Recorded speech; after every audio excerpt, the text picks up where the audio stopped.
Good evening. Now that Michael Stone has been convicted of the murder of Megan and Lynn Russell and the savage attack on Josie, we can tell you more about what led to his arrest. It was Crimewatch's second appeal on the case, the first to produce new witnesses, but frankly by now the inquiry had almost run into the ground. So this time we pieced together all the clues about the killer's habits, and specifically we appealed for psychiatrists or anyone who might recognise the patterns of behaviour. One psychiatrist called in, startled by the similarities with a former patient. The name he gave, Michael Stone, was new to the inquiry and immediately caused a flurry of interest. Stone had been seen with blood on his shirt and had burned his clothing from that day, but couldn't explain why. He knew the remote area where the killings had taken place. He had an appalling history of psychopathic violence and specifically attacks with hammers. On an idyllic summer afternoon, he destroyed a happy family of the sort he'd never had himself. Well, the Russell case follows many other shocking crimes solved with help from Crimewatch viewers. So let's see if we can do it again tonight with another case that's made headline news.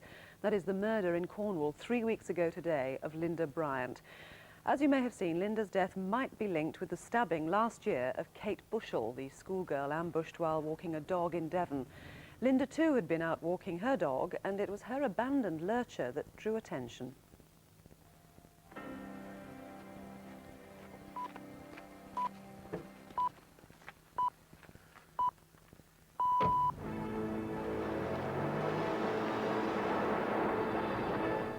This is Vitska Bjurmak in the newsroom. A massive police investigation is underway after the discovery of a woman's body in a field on the Roseland Peninsula. Jack Enright reports.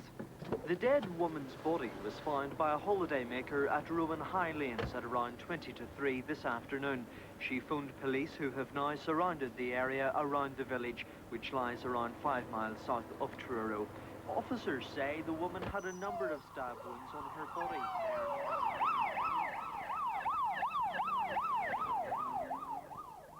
My first idea that something might have been wrong was when I saw a lot of police vans go down the same road that she walked down. And I was very, very shaky. 2 policemen got out of the car and came to the door and told me that Mum had been found dead.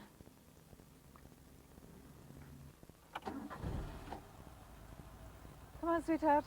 Another day, another dollar. Why can't it be another day, another $1 million? That's what I want to know. Wouldn't mind getting up for work then.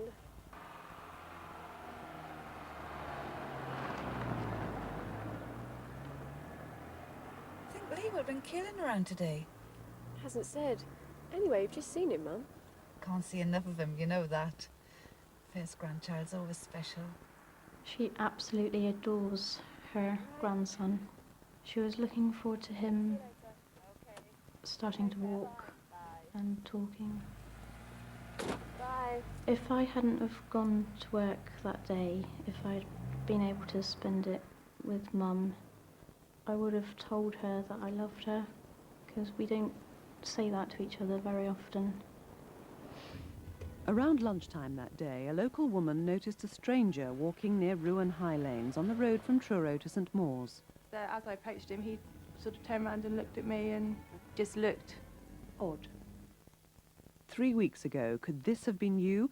5'10", early 30s, short hair, square-jawed, dark eyebrows.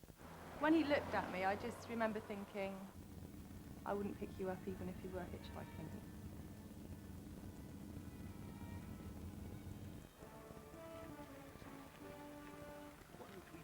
I knew Linda quite well.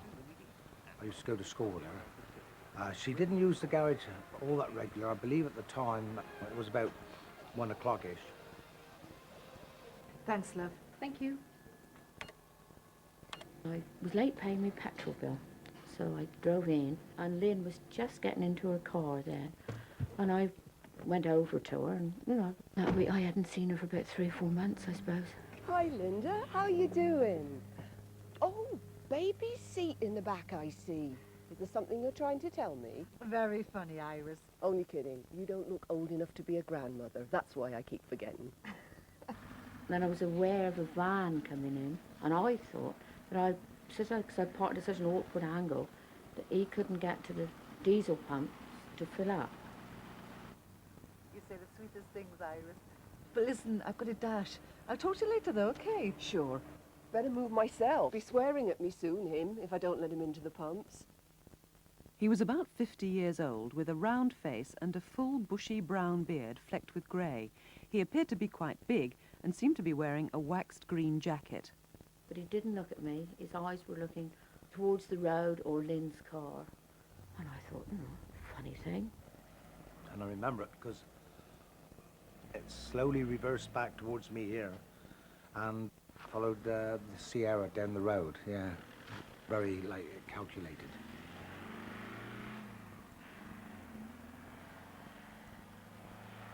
But fireworks. But there's loads of them in there. Eric, no!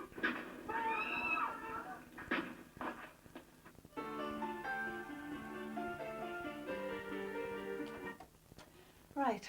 Think I'll just take Jay for a walk. Is your birthday on? She never wanted to celebrate her birthday because she never wanted to get older. It seems like they come around quicker every year. Okay, Jay, let's stretch these legs of yours. Come on, girl. Come on. Won't be long. Okay, bye. Jay was a rescue dog and Mum loved her to bits. This is a route which Linda Bryant took almost every day. Were you in Ruan High Lanes on Tuesday 3 weeks ago, where Linda walked down towards the Methodist Chapel and then left towards Trewarga? I've done that walk with her quite a few times. Usually she forced me. But now I'd do anything to walk around there with her again. And were you walking round there at roughly 2 o'clock that Tuesday afternoon? Was this you meeting Linda with her lurcher on the crossroads near the chapel?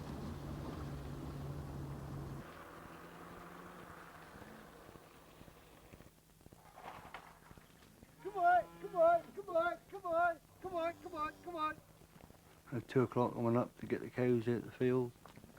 There was nothing in the road, nothing opposite. There was nobody there. I've seen her walking her dog and I know she lived local. I only know her as Linda, as all.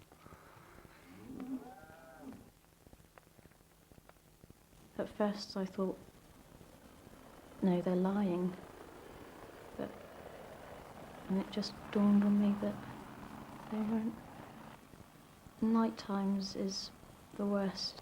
Through the daytime, there's usually at least one policeman. Then at night time, when everybody's gone home, you're just sort of left to sit and think. It's a very strange feeling not having Mum there, because sometimes you just think that she's up in the other room or she's gone somewhere and you don't know when she's coming back. Well, Chris Borland, this case has attracted a huge amount of publicity nationally, appalled everyone who's heard about it. Who are you appealing to tonight? Well, Linda Bryant's killer is clearly a dangerous and violent man who has to be caught. My main appeal is to someone watching who perhaps either knows the killer or has suspicions about someone they live with or work with or live near to. Secondly, I'd like to hear from professional people, perhaps doctors or psychiatrists, who have or have had a patient that they think is probably capable of this violent crime. Well, that plea certainly worked in the Michael Stone case. Now, ironically, it's the year's anniversary this weekend of the murder of Kate Bushell, and the two have been linked. Do you believe seriously that there are links between the two cases? There are distinct possibilities that they are linked, and we're working closely with the Kate Bushell inquiry team. But I would stress that this also could be local in character. Now, you have said, as we saw in the film, that there are a number of people you want to identify, particularly the man in that Maestro van, and I think you've got a bit more information since that film, haven't you? Yes, we've had two important sightings on the Friday and the Saturday before Linda's death. Most important was a sighting on Saturday the 17th of October when the van was seen in the lay-by near to the Methodist Church, very close to where her body was found. And what about the other two? We saw a number of two other men in the film, but there are two that we didn't see who you'd like to eliminate as well, two other sightings of strangers, perhaps. Yes, one was a man walking across a field in light clothing at about 3 o'clock, away from the A3078, and we know that that's particularly unusual. Now, Her glasses went missing. You haven't found her glasses? No, the glasses that were used in the reconstruction are identical to the ones that Linda wore on the day. They've not been found, so I'd like to hear from anyone who has any information about those. What would you say to someone who is at home, who has an inkling, but who is afraid to call in? Linda's family and the community around Roseland have been devastated by this crime. It's important we hear from anybody who's got any information at all. It's equally important that they don't just focus on the white van and the descriptions we've given, but on anyone that raises suspicions. We need to hear from them for any reason at all. The man in the white van, do you believe that he is a strong suspect?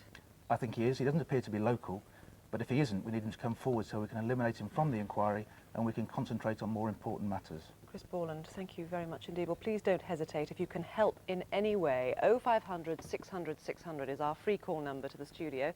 There are many detectives here and other officers are waiting on 01392 451 004. That's Exeter 451 004. 18 months ago, there was a violent robbery at a pub in Welwyn, Hertfordshire. One of the robbers threatened victims with a sawn-off shotgun, and we're now keen to talk to this man, Stephen Barry Fox. He's 29, 5'10", medium build, with a tattoo of a swallow on his neck and a noticeable 3-inch scar on his left cheek. 0500 600 600 or call the incident room on 01707 638 166. That's Potter's Bar 638 166, and there is a reward for a conviction in this case. Or have you seen this man? After a drugs operation, David Patrick Statham was arrested at his home in Rochdale. But before he could be interviewed, he jumped from a first-floor landing and ran off. These pictures were taken in Rochdale, but where is he now? As you can see, he used to have a black BMW, and David Statham uses lots of different names. He's 36, 5'10", well-built with receding hair and such a prominent nose that he's sometimes called the Beak. He wears jewellery and designer clothes and is an avid squash player and a gambler. Our free call number is 0500 600 600 and the incident room on 01257 246 510. That's Chorley 246 510. Since the end of 1994, there's been a series of sex attacks on children all on the northeast London Essex borders, with one of the parents explaining the grief and the bewilderment experienced by so many families. Our reconstruction speaks for itself. What we have to do tonight is find the offender. Every time there is someone whose child is attacked by this man, it all comes back. We know what the families are going through.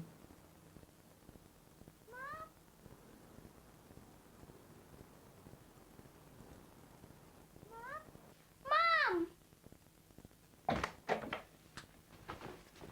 All right. It's all right, darling. It's all right. Miss here. And I just don't want any more lives ruined. All right. The first reported case was in November 1994.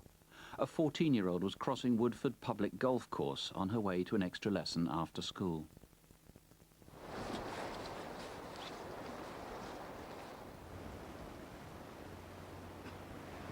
If you make any noise, I'll stab you. Where are you going? Well, this way. I'm going home. That's a stupid way to go. Come with me. She was marched 100 yards into the undergrowth, where she was seriously sexually assaulted. The knife man was probably in his 20s. He seemed average height and had ginger hair. Wait here for 5 minutes. I'll be watching you.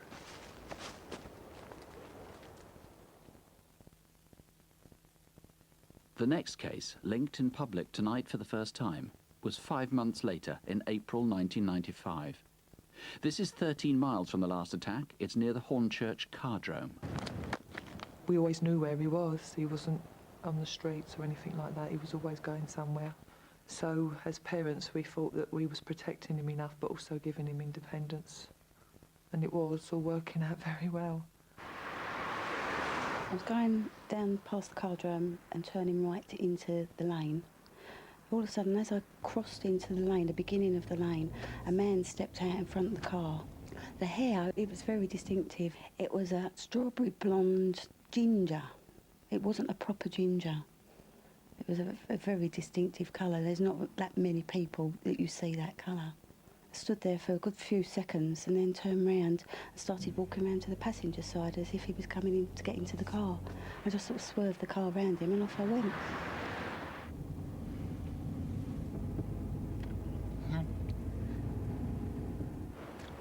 I have an incredibly brave child who's not a child anymore. I'm proud to say it's mine. Come with me, or I'll kill you. Children are just so wonderfully innocent. They see life as black and white, and you can think back when you was a child. You just cannot imagine something so awful, and he was just a little boy. The 11-year-old was raped, and when the man ran off, the boy instinctively ran in the opposite direction.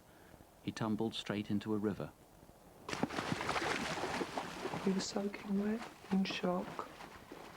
What hurts me the most is that he sat for hours in boots that were filled with water, and he didn't tell me. I had to bath him. He was too traumatised to do anything for himself, and I told him that I was going to wash this man out of his body. Then he'd be my little boy again. That evening, he just laid there like a frightened animal, staring at everybody. I was just so frightened, so shocked, disbelief. Just couldn't believe that someone could do that.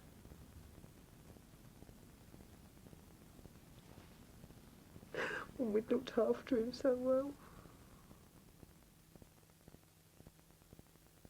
The third linked attack was in June this year in Clayhall, near Ilford, and the victims were younger still. He seems to have it planned well in advance, where he's going to spring his attacks. I'm sure that he does know the areas that he's operating in. And it's not just children that are left to roam the streets. These are children from well cared for, responsible, loved families. I got a new dog yesterday. Where'd you get it? The shop round the corner. Yeah. That shop sells those lollipops which are really nice. Yeah. Hiya. Do you like climbing trees? Yeah? Do you want me to take to see some better trees? I know a little tree that we can climb. Okay. The girls felt he was a nice man. He seemed friendly, not threatening, and I think that's why the girls went with him in the first place.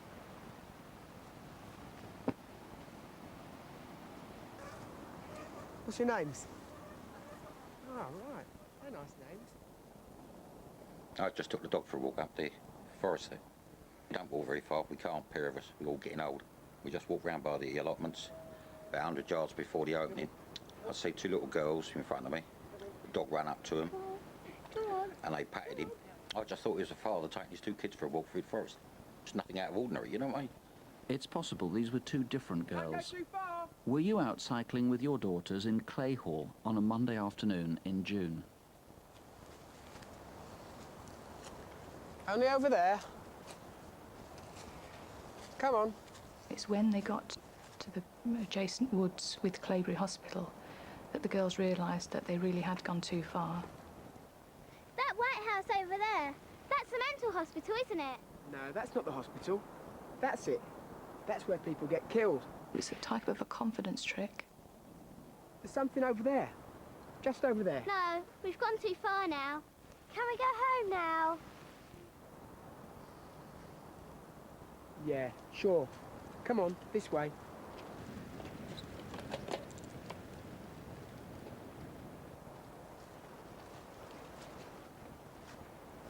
Now, I've done you a favour. Can you do me a favour?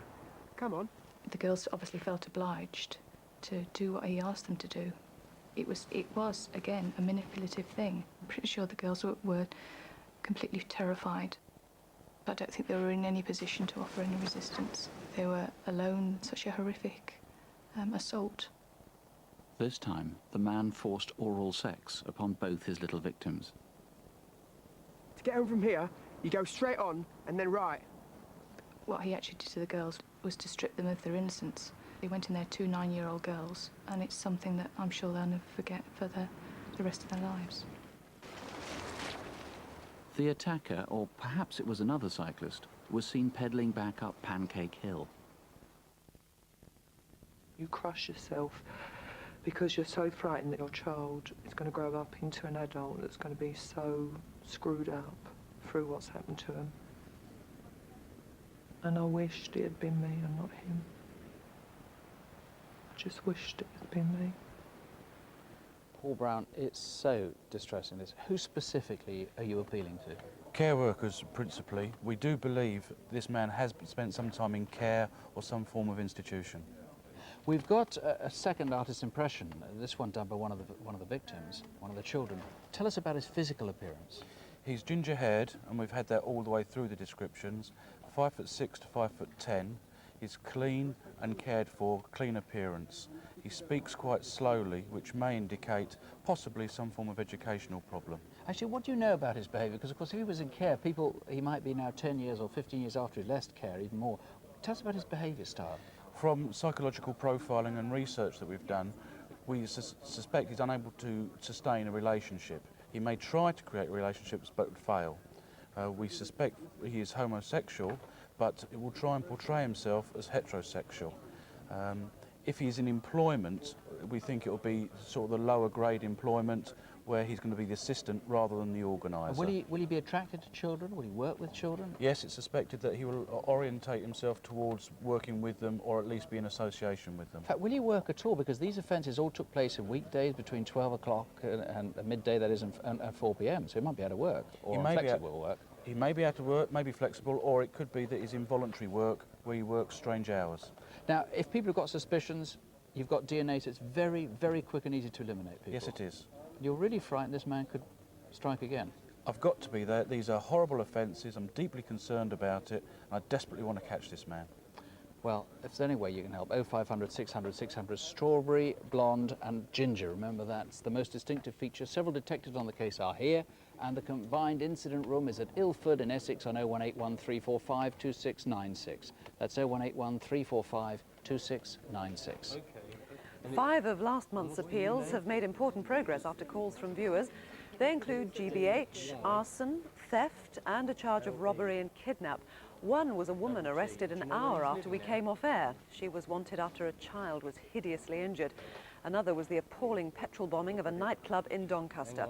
Strong results on last month's reconstructions too, but the most dramatic outcome may have come about by chance, and we'll tell you more about that when we can. On the Samantha Class inquiry, Samantha, you may remember, was the prostitute found dumped in the River Humber. 6 people gave the same name and a man not known to the inquiry. And there's a rather unexpected outcome from a reconstruction we showed in September in Crimewatch Still Unsolved. It was a rape in Blackburn, Lancashire in October 1995. The rapist evidently saw the programme, and the police are confident that it was he who wrote this letter addressed to Blackburn Police. He says he's sorry, he knows that he has a problem and he wants to give himself up. Well, if he does, it's certainly better than waiting to be caught. And if it's you, you really do need, please, to call this number, 01254 353 535. That's Blackburn, 353 535. Earlier this year, a 13-year-old child was sexually assaulted, and ever since then, we've been keen to talk to this man, Michael John Prosser. We know he went with his wife to Tenerife in March, but she returned alone, and he hasn't been seen since. He may be in London or perhaps Lancashire. Michael Prosser is 58, 5'5", thin and balding, with a Birmingham accent. This is an unpleasant case, so please do call 0500 600 600, or you can ring the incident room on 01562 820 888. That's Kidderminster, 820 888. And another unpleasant crime where this man, Peter Clark, may be able to help with inquiries. 6 months ago, a man in Hampshire was stabbed in the chest 3 times and hit over the head with a bottle. The victim was lucky the injuries weren't fatal. Peter Clark is 5'10", thin-built, with a Southampton accent. If you've seen him in Birmingham, the West Country, or indeed anywhere else, please ring us without delay. He may be violent. 0500 600 600, or the local police direct on 01703 674 383. That's Southampton, 674 383. A year ago, Gracia Morton left her home in Kensington, actually Notting Hill in West London, and disappeared. We know her 5-year-old daughter was dropped off at school. Her former husband says she came round to see him. They had a row, but no one's seen Gracia since. We appealed on this case at the beginning of the year, but now on the anniversary of her disappearance, we're asking for your help again. This is the last that we definitely know about Gracia's movements. It's a video in the hallway of her flat as she left on Wednesday, the 12th of November last year. And this is her husband's home in St Anne's Road off Royal Crescent near the Kensington Hilton Hotel. But what happened to Gracia after she left here?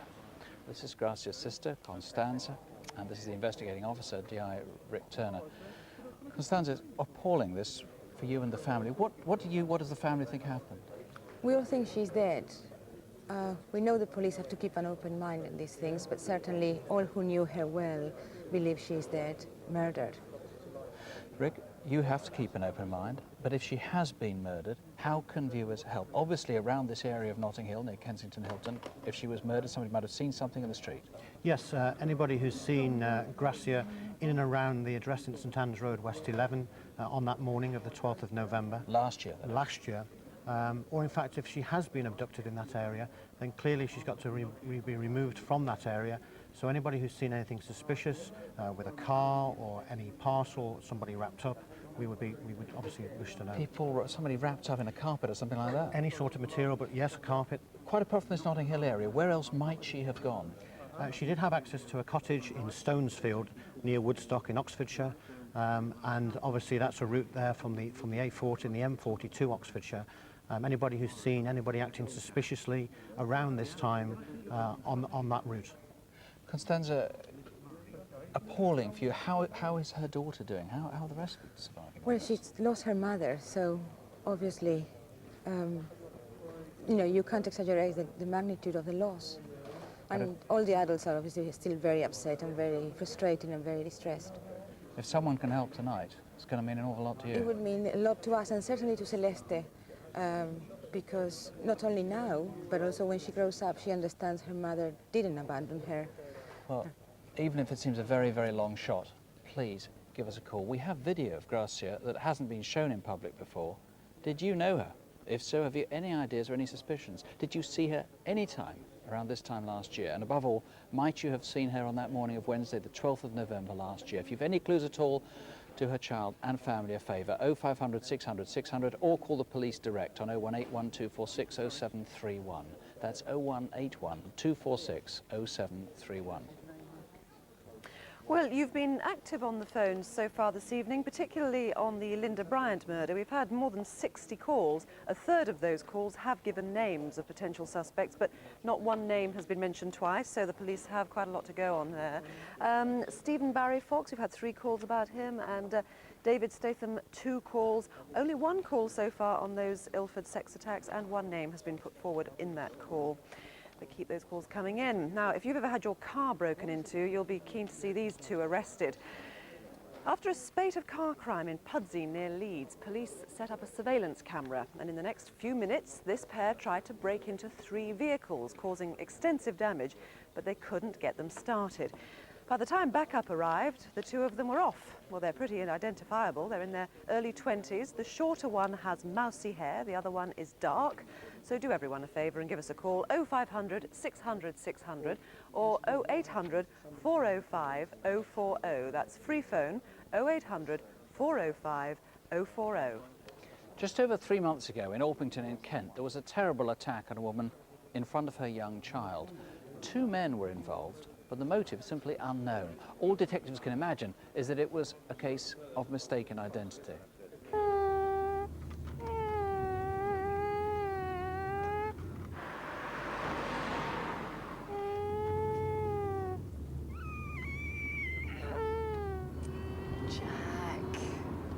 Stop it. When you brought him the car, he goes, woo, woo, woo. That's all I get all day long, I tell you.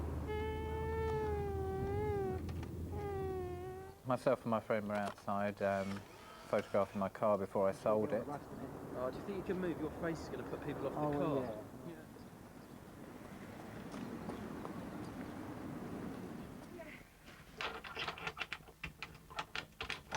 Come on, Jack. You really think I'm going to get 500 quid for this? And then these couple of guys came out the street, a black guy and a white guy. For some weird reason, I don't know why, I just got it into my mind to take note of what they were doing and that. They seemed to be rather cautious and they seemed to be looking about to see, you know, what was going on.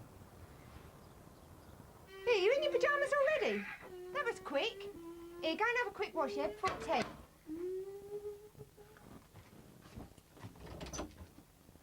Yeah? Is he in? He had really, really strong, big eyes. He was medium built, very smart. I'd say he was about 5'8", 5'9". He was between 30 to 32. Oh my God! Get out! Sometimes I think that I could have done something to him because I was so close to him. But it was my scream, it did frighten him, and that's why he ran. I had the camera in my hands and I thought, do I take a picture? Don't I? If I had taken a picture, they'd have turned on both myself and my friend. Lima 488, adult female stabbing, Buttermere Road, Orpington. Origin 2050, to you at 2055, Papa Sierra. Alright, love, just going to put this round your neck. I was very lucky. If it would have been a fraction deeper, it would have gone to my jugular vein and I might not have survived. That's it. I can't understand why no one want to hurt me. Some oxygen on. And I keep going over and over in my mind and I can't come up with any answers. There must have been a motive. It wasn't random. And if it was mistaken identity, who was the intended victim? If you have any idea who this might be, here's the number, 0500 600 600. And incidentally, note the tracksuit trousers. One witness thinks that there were 2 yellow stripes down them, not the usual 3 you get with most in this style. You can call the incident room if you prefer 0181 284 8012. That's 0181 284 8012. From Bristol to Surrey to London, a man's been trying to pass forged cheques, and often quite big ones. Here he is, looking very smart and pretending he's a company director. He's 6 foot tall with broad shoulders and balding mousy hair. Remember him, watch out for him, and if you know where he is tonight, please ring now 0500 600 600 or the local police on 01883 344 789. That's Caterham in Surrey, 344 789. If you're in residential care, you'd expect to get just that, care. But maybe this man thinks otherwise. He was deputy manager of a home for people suffering from severe learning difficulties, who relied on staff like him. After he disappeared, it was discovered that £6,000 had gone missing from a resident's savings. Richard David Reed may have an explanation for what happened. If so, we'd like to hear it. He's fairly distinctive, 20 stone, 5'10", and sports rings on his fingers and ears. He frequents gay bars. He may have tried to find employment in another care home and may still have a Renault 11 TXE registration C780SJU. If you've come across it or him, give us a call on 0500 600 600 or the incident room on 01536 411 411. Now, we've had some calls asking to see images of the driver of the white Maestro van in the Linda Bryant case. People wanted to see that again. Well, here they are. They're 2 different images, but police believe, they're just coming up now, police believe that, that they are of the same man. So there we are. Now, Crimewatch viewers have astonishingly long memories, but how good are you at thinking back to 1984, 14 years ago? Well, new advances in DNA techniques have provided a breakthrough in several investigations into rape. 7 could be linked. A new inquiry team, Operation Quicksilver, has been brought together, and this simple test can quickly identify the culprit. All it needs is a tiny sample taken from the mouth with a little swab like this. It's painless. You just brush the inside of the mouth. It takes a couple of seconds, and it can just as easily eliminate innocent people. So if anything strikes a chord, please ring us straight away. The attacks took place in Milton Keynes, Reading and Leamington Spa, but the first 5 were in Northampton. A friend and I had an argument, so I wasn't in a very good mood. I was a bit upset. So it took me a while to get to sleep. I heard what I thought to be my flatmate come in. There's lots of rustling around downstairs. And what I thought to be her went into my son's room. sensed somebody was by the bedroom door, so I sort of buried myself in the covers a bit more because I didn't want to speak to her. And then I did look round and notice there's a man standing there. I think I just froze. I don't remember his face. The street light was on and it's just outside the bedroom window, so the light was catching on the knife and making it shine. He kept calling me by my flatmate's name. I don't know if he really thought that I was her or he'd just seen things in the house. He kept saying things like, I know what school your son goes to. Some of the time I was wondering if he'd killed my son. I thought he was going to kill me. Part of the way through, hoped that he would. I was angry with myself because I couldn't move, couldn't defend myself. It stopped me coming back to a place where I had lots of friends. I think for a long time I wasn't there for my son either. I couldn't accept affection from him or anyone really for a long time.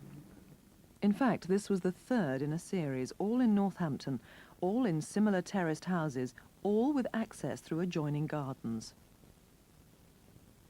A composite picture was now emerging of the suspect.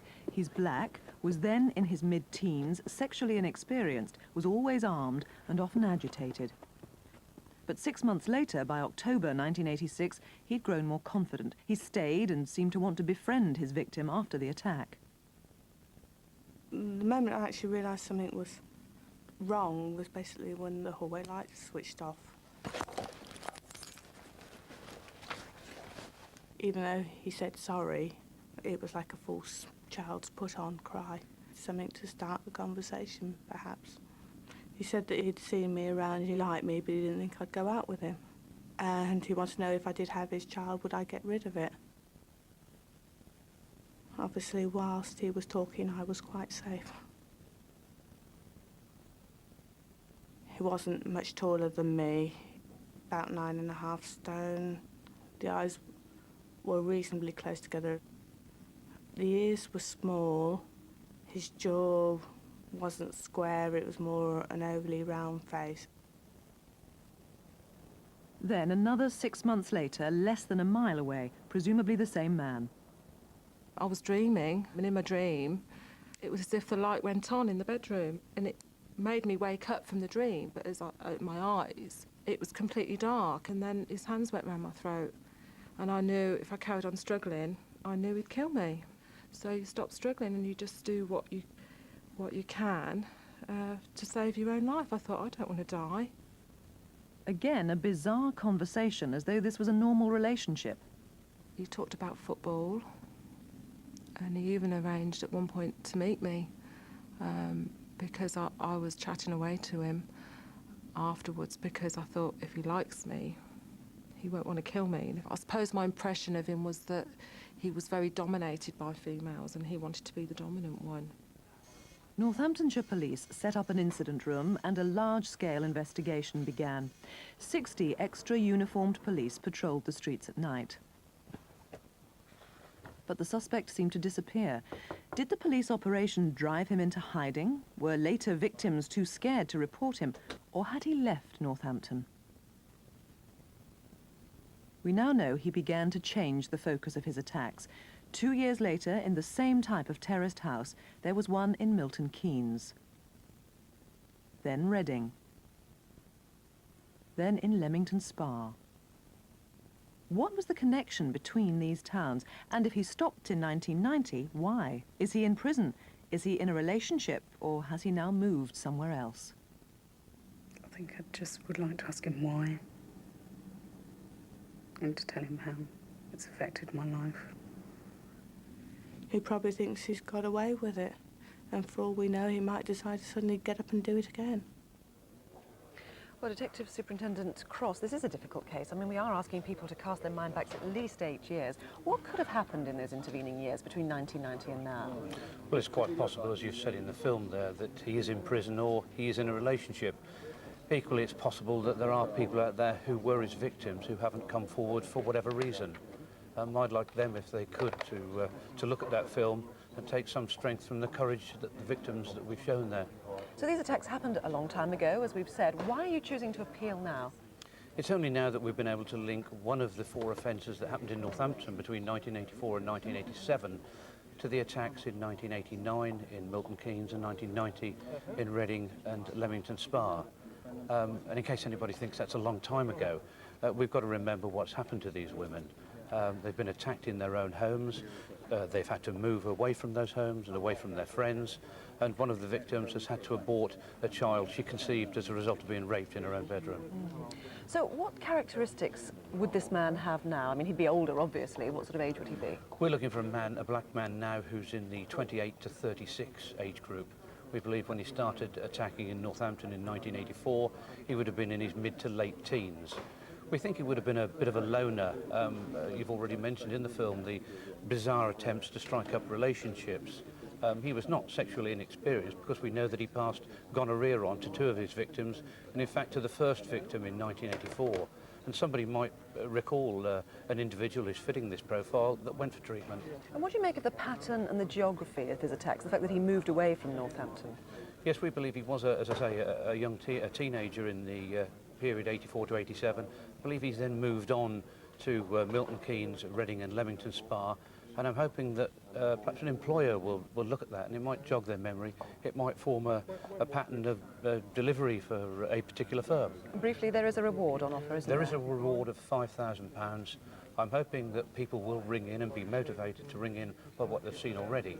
But if there is anybody out there that actually knows the individual, I'm hoping to reach out to them with that reward of £5,000. Chris Cross, thank you very much indeed. Well, I know it's a long time ago, but if you do remember anything or can help in any way, call the incident room on 0808 100 3131. That's free phone, 0808 100 3131, or call us here in the studio on 0500 600 600, and that's the number for any of our cases tonight. The lines are open until midnight, and you'll find other numbers listed under CFAX on page 621. If you're a victim of crime, then support line numbers are also on CFAX. You can email us at crimewatchuk@bbc, or more precisely, cwuk@bbc.co.uk. And if you've any information on a crime, you can call Crime Stoppers anonymously if you prefer on 0800 555 111. So join us for next month's Crime Watch on Tuesday, December the 15th. In fact, we'll be back with Crimewatch Update at 20 to 12, and if that's beyond your bedtime, you might like to reflect on these 2 headlines. Police figures for sex crime did in fact go up very slightly last year, but probably because people now report attacks they used to keep to themselves, crimes like date rape and domestic violence. Victim surveys actually show a big drop in sex offences, and in fact overall crime, however measured, is indeed seeing its biggest fall since the 1950s. So don't, certainly on our account of nightmares, do sleep well. Good night. Good night.